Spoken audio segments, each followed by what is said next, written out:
Hello students, मैं doctor Indu Kumari, department of psychology, NLS college Jaitpur Daudpur from JP university Chhapra. आज मैं UG part 1 के students के लिए पेपर 1 में पर्सनैलिटी के अंतर्गत ही चर्चा करने जा रही हूँ। जैसा कि हमने अपने पिछले एपिसोड में पर्सनैलिटी अप्रोच के अंतर्गत ट्रैट अप्रोच के बारे में जाना और ट्रैट अप्रोच के अंतर्गत हमने कैटल के योगदान के बारे में चर्चा की थी। आज भी हम कैटल के योगदान के बारे में ही आगे और कुछ पहलुओं के बारे में जानेंगे। तो आज का भी हमारा टॉपिक है पर्सनैलिटी अप्रोच। सामान्य रूप से बात की जाए तो मूल सील गुण को कैटल ने 2 भागों में बांटा है, पर्यावरणीय प्रभावित सील गुण तथा स्वाभाविक सील गुण। कुछ मूल सील गुण ऐसे होते हैं जिसके विकास में अनुवांशिकता की अपेक्षा किसका प्रभाव होता है? वातावरण संबंधी कारकों का ज़्यादा प्रभाव होता है, जिसपे एनवायरनमेंट का प्रभाव सबसे ज़्यादा होता है, उन सील गुणों पर अधिक पड़ता है।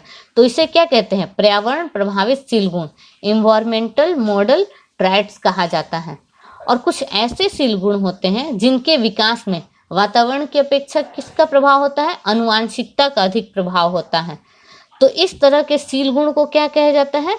स्वाभाविक सील गुण कहा जाता है।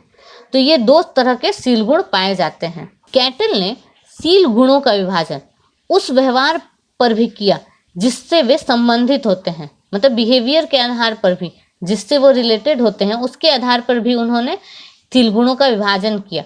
और इस कसौटी के आधार पर सील गुणों को उन्होंने कितने भागों में विभाजित किया? 3 भागों में।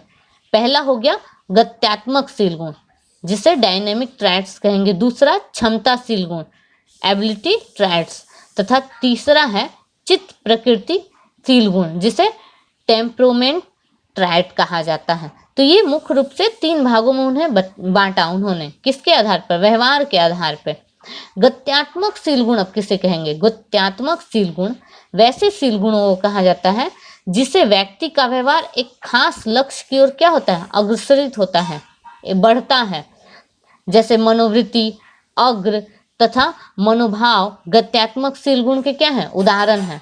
दूसरा है क्षमताशील गुण। क्षमताशील गुण से तात्पर्य वैसे सील गुण से होता है जो व्यक्ति को किसी लक्ष्य तक पहुंचाने में काफी प्रभावकारी सिद्ध होते हैं, तो उसको क्या कहते हैं? क्षमताशील गुण।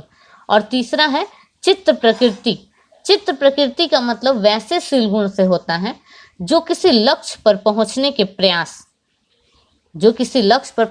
के प्रयास से उत्पन्न होता है तथा जिसका संबंध व्यक्ति की संवेगात्मक स्थिति, मतलब इमोशनल स्टेज से, संवेगात्मक स्थिति, अनुक्रिया करने की शक्ति तथा दर आदि से संबंधित होता है। संवेगात्मक या सांवेगिक स्थिरता, मस्त मौलापन, ये सारी चीजें जो होती हैं क्या हैं? चित्त प्रकृति सील गुण के कुछ उदाहरण हैं। तो कैटल ने यह भी बतलाया कि व्यक्तित्व के सील गुणों का अध्ययन करने के लिए मूलतः 3 स्रोत होते हैं। अध्ययन करने के लिए कौन से स्रोत होते हैं? 3।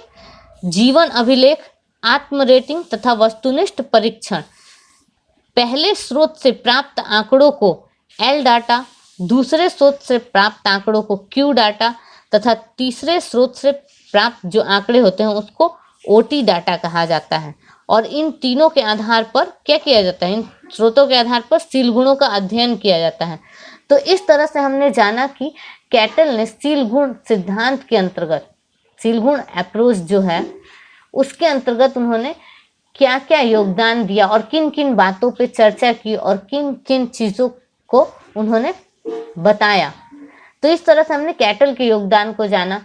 आगे हम कुछ अन्य मनोवैज्ञानिकों के योगदान को जानेंगे जो कि ट्रैट अप्रोच के अंतर्गत हैं। आज के लिए इतना ही। धन्यवाद।